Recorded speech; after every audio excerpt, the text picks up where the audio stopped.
प्रकृतिर रूप सबुबले रहस्यमय केतबेले प्रचंड खरा तो आउ केतबेले अचानक कलाहांडिया मेघ।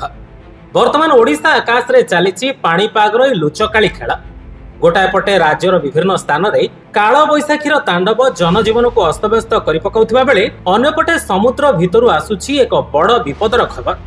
बंगोपसागर रे पुणी एक लघुचाप सृष्टि हेबाकु जाउछि। कोन ए लघुचाप ओडिशा पई एक बड़ संकट आनिब? एहाकु नै एबे सारा राज्य रे चर्चा जोर धरिछि।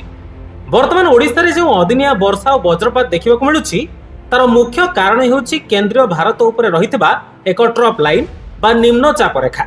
एई ट्रप लाइन प्रभाव रे बंगोपसागर रु प्रचुर परिमाण रे जलीय बाष्पपूर्ण वायु आम राज्य मध्य को प्रवेश करुछि। फल रे अपराह्न हेले आकाश मेघाच्छन्न हेबा सह घड़घड़ी और बिजुली मारी वर्षा हेउछि।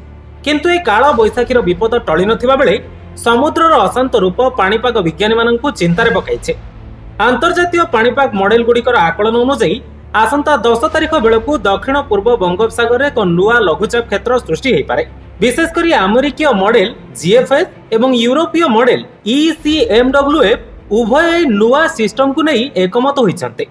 श्रीलंका एवं तमिलनाडु उपकूल निकट में हलचल आरंभ होइछि, जहाँ धीरे धीरे अधिक शक्तिशाली हेबार संभावना रहिछि। तबे सबठारु गुरुत्वपूर्ण प्रश्न हेउछि ए लघुचापर गतिपथ केउ आडकु हेबो। वर्तमान सुधा यार दिग एवं तीव्रता संपूर्ण अस्पष्ट रहिछि। पाणीपाग विशेषज्ञक मतरे 11 तारिख बेलकु जेतेबेले केंद्रीय भारत रे थिबा ट्रप लाइन दुर्बल हेबो सेतेबेले जाई ए लघुचापर प्रकृत गतिपथ जणा पड़िबो। जदिओ भारतीय पाणीपाग विभाग बा आईएमडी एपर्यंत कोनोसी विधिबद्ध सूचना देई नाही, किंतु आसंता किछि दिन ओडिशा पई बेस गुरुत्वपूर्ण।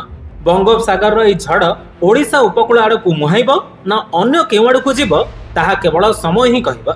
तेणु सतर्क रुहंतु एवं पाणीपागर प्रतिटी अपडेट उपरे नजर रखंतु। प्रकृतिर ए बदलुथिबा मिजाज केतेबेले कोन रूप नेबो ताहा एबे भी एक प्रश्नबाची।